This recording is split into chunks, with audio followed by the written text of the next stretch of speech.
ऐरात नगर के भीतर बने भारतवर्ष का रहस्य जानकर आचार्य चाणक्य और चंद्रगुप्त जहां हैरान थे, वहीं सिकंदर को सामने देख चंद्रगुप्त को अपनी आंखों पर विश्वास नहीं हो रहा था।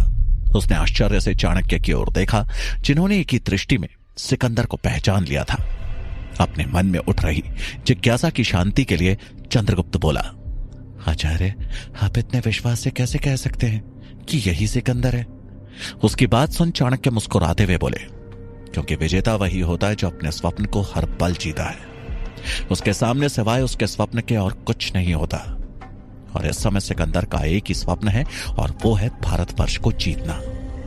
और वो स्वप्न इस व्यक्ति की आंखों के साथ साथ उसके कार्य करने की प्रणाली में भी साफ नजर आ रहा है। चंद्रगुप्त चाणक्य की बातों से सहमत दिखा। उसे एहसास हुआ कि इस विशालकाय भारतवर्ष को जीतने के लिए सिकंदर ने एक कृत्रिम भारत की रचना कर डाली। वो यूं ही महान नहीं कहलाता।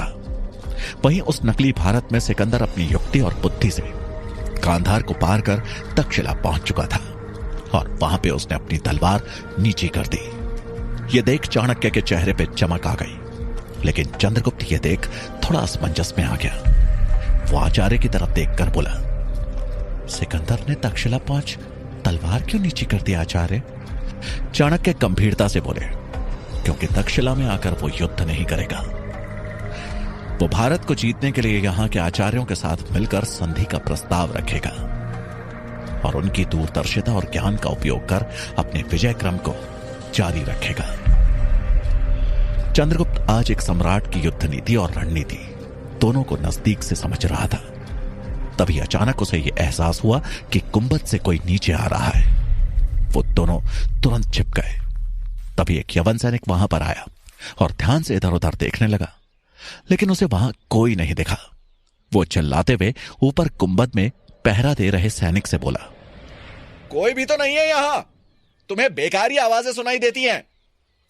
इतना कहकर वो सीढ़ियों से नीचे चला गया।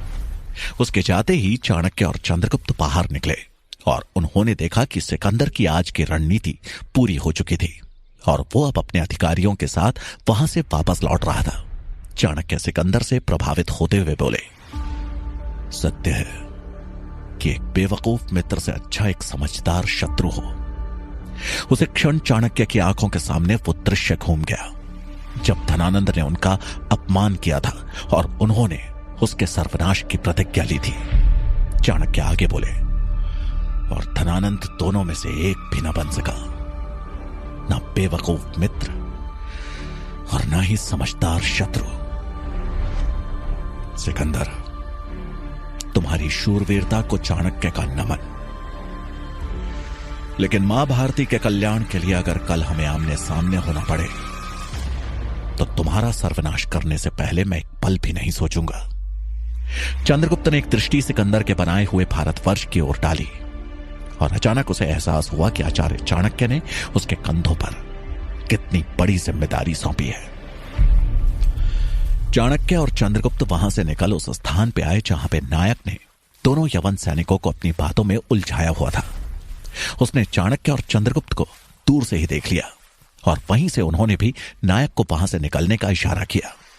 ये देख नायक दोनों सैनिकों के पैरों में गिर गया और उनकी तारीफ करते हुए बोला, आप दोनों महान हैं, मुझे क्षमा कर दीजिए, मैं गलती से यहां आ गया। अब अगर आपको दोबारा यहां दिखाई दूं तो जो चाहे सजा दे देना। उनमें से एक यवन सैनिक बोला, ठीक है, तुरंत निकल जाओ यहां से, दोबारा यहां मत देखना। ये कहकर नायक वहां से चला गया। थोड़ा आगे निकल वो सीधा चंद्रगुप्त और चाणक्य से मिला। नायक उत्सुकतावश बोला, आचार्य, आपको पता चला उस ओर क्या है? चाणक्य ने हां में सर हिलाते हुए कहा, हमारा काम यहां हो गया है, अब हमें कल सुबह होते ही यहां से बाहर निकल जाना है। तीनों वहां से निकल सराय की तरफ चल दिए, जहां एक ओर चाणक्य सिकंदर के खेमे की समस्त जानकारी एकत्रित कर चुके थे, वहीं दूर मगध में अमात्य विशाखा के सर्वनाश का षड्यंत्र रच चुके थे। महाराज धनानंद रोज की तरह अपने विशेष विश्राम गृह में नृत्य और मदिरा का आनंद ले रहे थे। विशाखा स्वयं अपने हाथों से उन्हें मदिरा पान करवा रही थी। उसे क्षण द्वार पे दस्तक हुई। धनानंद के इशारे पे द्वार खोला गया तो अमात्य ने वहां प्रवेश किया। उन्हें देख जहां धनानंद के चेहरे पे क्रोध उतर आया, वहीं विशाखा के मुख पर मुस्कुराहट झलक रही थी। अपने स्वर में कड़वाहट लिए धनानंद बोले, कहिए अमात्य, इस समय आपको हमारे मनोरंजन में खलल डालने की आवश्यकता क्यों आन पड़ी? अमात्य ने सर झुकाकर धनानंद का अभिवादन किया और बोले, महाराज, मैं आपसे अपनी भूल की क्षमा मांगने आया हूं। मेरे कारण आपको भरी सभा में अपने मित्रों के सामने लज्जित होना पड़ा। धनानंद उस बात को लेकर अभी भी नाराज थे। वो नाराजगी भरे स्वर में बोले, क्षमा बहुत ही छोटा शब्द है अमात्य, और मुझे आपको क्षमा करना है या नहीं इसका निर्णय मैं बाद में करूंगा। किंतु यदि आप सिर्फ इसलिए मेरे पास आए हैं तो आप जा सकते हैं। अमात्य बोले, नहीं महाराज, यहां आने का एक दूसरा कारण भी है। एक बहुत ही विकट समस्या सामने आ गई है। और वो क्या? धनानंद ने हैरानी में पूछा। अमात्य बोले, वज्जी राज्य ने हमारे विरुद्ध विद्रोह कर दिया है, जिस कारण हमारे कई सैनिक मारे गए हैं। अगर हमने इस विद्रोह को तुरंत नहीं दबाया तो इसकी लपटें मगध तक भी आ सकती हैं। यह सुनकर धनानंद का सारा नशा उतर गया और वो बोले, लेकिन इस विद्रोह को तो सेना के माध्यम से भी कुचल सकते हैं।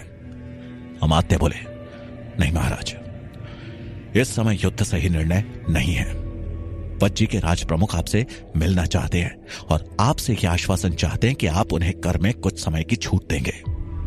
यदि हम सेना भेजते हैं तो हमारे अधिकार में आने वाले अन्य सभी छोटे राज्य हमारे विरुद्ध विद्रोह छेड़ देंगे और एक साथ इतने सारे विद्रोहों को दबाना आसान नहीं होगा। धनानंद कुछ देर सोचते हुए बोले, लेकिन बिना मदिरा और मनोरंजन के हम इतनी दूर कैसे रह पाएंगे? अमात्य बोले, उसकी चिंता आप मत कीजिए महाराज, हम सब प्रबंध कर देंगे। आपके साथ साथ देवी विशाखा भी वज्जी जाएंगी। ये सुनते विशाखा चौंक पड़ी और वो अपने मन में विचार करते हुए बोली, अमात्य मुझे महाराज के साथ भेजने के लिए इतनी आसानी से तैयार हो गए। कहीं इसके पीछे अमात्य का कोई षड्यंत्र तो नहीं? उसने संदेह भरी दृष्टि से अमात्य को देखा, जो उसे देख मुस्कुरा रहे थे। अमात्य मुस्कुराते हुए वहां से बाहर निकले तो देखा भुजंग बाहर खड़े भीतर हो रही सब बातें सुन रहे थे। अमात्य को देखते ही भुजंग बोले, मुझे समझ में नहीं आया महामंत्री जी, कि आपने पहले वज्जी में विद्रोह करवाया और उसके बाद महाराज और विशाखा को वहां जाने के लिए प्रेरित कर दिया, ऐसा क्यों? अमात्य मुस्कुराकर बोले, कूटनीति यही कहती है कि अगर दो दुश्मन आपस में मिल जाए तो उन्हें अलग करके उनकी शक्ति विभाजित कर दो। जहां तक मुझे लगता है शंभुनाथ और विशाखा एक हो चुके हैं। अगर हमने यहां विशाखा को मरवाया तो हमारे लिए खतरा हो सकता है। शंभुनाथ को हमारे विरुद्ध प्रमाण मिल सकता है, लेकिन अगर विशाखा को वज्जी में मरवाया तो उसे आसानी से विद्रोह का नाम दे दिया जाएगा। उसके मरने के बाद शंभुनाथ का सामना करना और आसान हो जाएगा। यह सुनते ही भुजंग के चेहरे पर एक कुटिल मुस्कान आ गई। इधर ज्वाला के आश्रम में सुकन्या अपने कक्ष में अकेले आराम कर रही थी। आश्रम में पैर रखने के बाद आज उसे वो खुशी मिली थी जो वो पिछले कुछ दिनों से ढूंढ रही थी, इरावती के रूप में एक अच्छी मित्र। इरावती के बारे में सोचते हुए उसे चंद्रगुप्त की याद आ रही थी। उसने अपनी आंखें बंद की और उसके ख्यालों में ही खो गई। उसकी आंखों के सामने वो दिन वापस लौट आया जब वो चंद्रगुप्त से पहली बार मिली थी। उसके बाद जब उसके माता पिता की हत्या हुई तो वो सबसे ज्यादा टूट चुकी थी। वो खुद में अकेला महसूस कर रही थी और तब चंद्रगुप्त उसके पास आया था और उसने बिना किसी झिझक के उसका हाथ अपने हाथ में लिया था और कहा था, मैं तुम्हारे मां और पिता की कमी तो कभी पूरा नहीं कर पाऊंगा, लेकिन एक मित्र के रूप में तुम्हारा दुख अवश्य बांट सकता हूं। तुम्हारा सारा दुख मेरा होगा। मैं एक मित्र के रूप में तुम्हें कभी निराश नहीं करूंगा। चंद्रगुप्त के उन चंद शब्दों ने सुकन्या के अंदर एक आशा भर दी थी। उसे चंद्रगुप्त के रूप में एक उम्मीद नजर आने लगी थी जिससे वो कभी अलग नहीं होना चाहती थी, लेकिन आज वो फिर उससे मीलों दूर थी। वो खुद में ही चंद्रगुप्त से बातें करने लगी। कहां हो तुम चंद्रगुप्त? काश तुम यहां होते। मैं तुम्हें सच बता पाती कि मैंने किस लक्ष्य का चुनाव किया है। आज इस लक्ष्य में साथ देने वाली एक और मित्र मुझे मिली, हीरावती। बहुत अच्छी है वो, लेकिन तुम्हारा स्थान हमेशा सर्वोपरि रहेगा।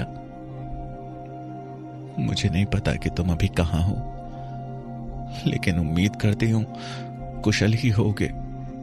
वो ऐसा सोच ही रही थी कि तभी उसके कानों में एक आवाज सुनाई दी। सुकन्या, बचाओ बचाओ मुझे, सुकन्या। आवाज सुनते ही सुकन्या के शरीर में जैसे फुर्ती सी आ गई। वो तुरंत ही बिस्तर पर उठ बैठी। उसने द्वार की तरफ देखते हुए परेशान होकर कहा, ये तो हीरावती की आवाज मालूम हो रही है, उसे क्या हुआ? तभी फिर से बचाओ बचाओ की आवाज उसके कानों में पड़ी। सुकन्या तुरंत ही चिल्लाती हुई द्वार की तरफ भागी। आ रही हूं मैं। वो तुरंत कक्ष से बाहर निकली और आवाज का पीछा किया। उसने देखा 2 आदमी इरावती को कंधे पर लादे जंगल की तरफ भाग रहे हैं। इरावती बचने के लिए छटपटा रही है और चिल्ला रही है। सुकन्या उसके पीछे भागती हुई बोली, इरावती, कुछ नहीं होगा तुम्हें, मैं आ रही हूं।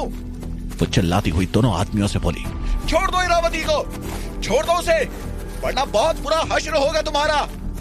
लेकिन दोनों आदमी रुकने कहां वाले थे। वो भी तेजी से भाग रहे थे। वो जंगल के करीब पहुंच चुके थे। जंगल के पास के एक आश्रम में उसे एक धनुष बाण टंगा हुआ देखा। उसने तुरंत वो उठाया और दोनों व्यक्ति के ऊपर लक्ष्य साध दिया। वो अभी बाण छोड़ती उससे पहले ही एक बाण तेजी से उसकी तरफ आया और उसके धनुष से बाण को काट गिराया। वो हैरान होकर अपने आसपास देखने लगी, लेकिन उसे वहां कोई भी दिखाई नहीं दिया। वो जोर से चिल्लाई, कौन है? कौन है यहां? सामने आओ। कहीं से कोई आवाज नहीं आई। तब तक सुकन्या ने देखा कि वो दोनों व्यक्ति इरावती के साथ जंगल में गायब हो चुके थे। वो हैरान होकर खुद से बोली, इरावती को कौन ले जा सकता है? और आश्रम में किसी को भी उसकी आवाज नहीं सुनाई दी। कहीं ये मेरी कोई परीक्षा तो नहीं? हो सकता है, लेकिन पहले मुझे इरावती को ढूंढना चाहिए।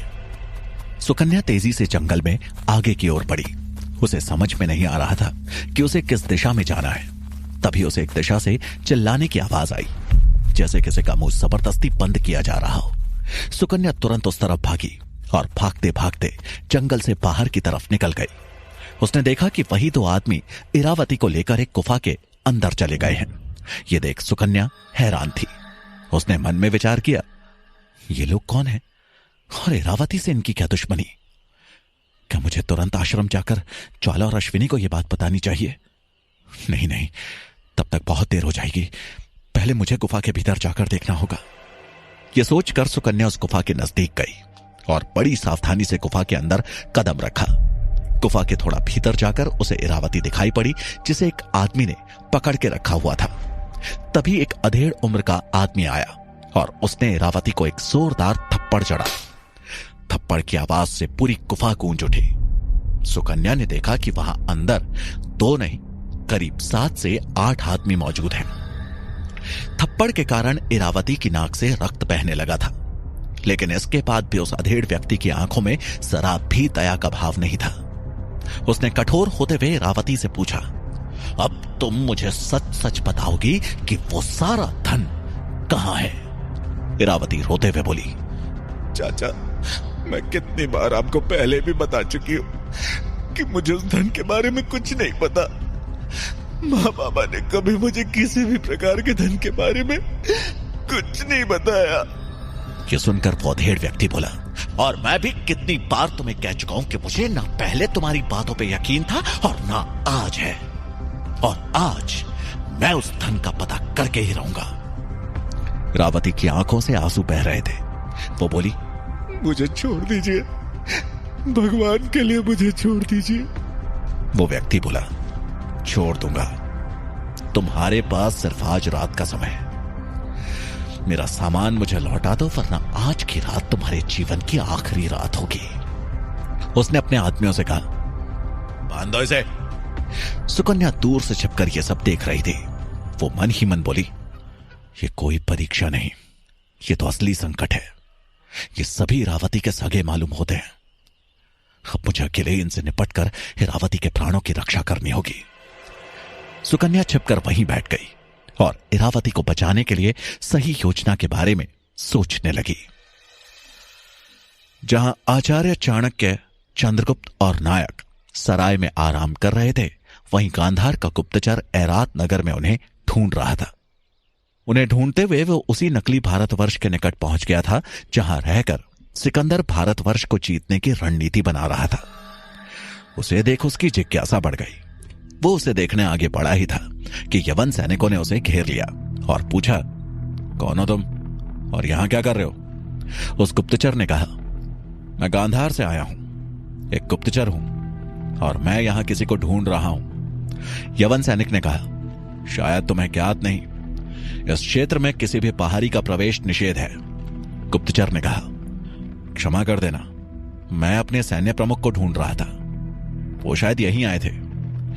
यवन सैनिक बोला, शायद वो भीतर हैं सम्राट सिकंदर के साथ, लेकिन तुम्हें यहां नहीं आना चाहिए था। गुप्तचर बोला, माफ करना, गलती हो गई। एक दूसरे यवन सैनिक ने कहा, आज सभी गलती से ही इधर क्यों आ रहे हैं? आज सुबह भी गांधार का एक व्यक्ति यहां भटकते हुए पहुंच गया था।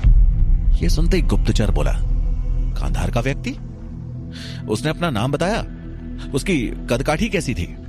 यवन सैनिक बोला, कद लंबा था और काफी हट्टा कट्टा भी, लेकिन उसके सर के बाल छोटे थे। गुप्तचर मन ही मन बोला, ये कदकाठी तो उसी व्यक्ति से मिलती है जिसने गाड़ी को पलट दिया था, और वो भी ठीक उसी समय जब मैं उस संदिग्ध व्यक्ति की जांच कर रहा था। कुछ तो है जो ठीक नहीं है, मुझे तुरंत ही उन्हें ढूंढना होगा। इतना सोच वो वहां से सराय की तरफ मुड़ गया जहां चाणक्य, चंद्रगुप्त और नायक विश्राम कर रहे थे। क्या आचार्य चाणक्य गांधार के गुप्तचर द्वारा पकड़े जाएंगे? क्या अमात्य विशाखा को मारने में सफल हो पाएंगे? क्या सुकन्या इरावती को सुरक्षित गुफा से बाहर ला पाएगी? क्या होगा कहानी का अगला मोड़? जानने के लिए सुनिए चाणक्य का अगला भाग।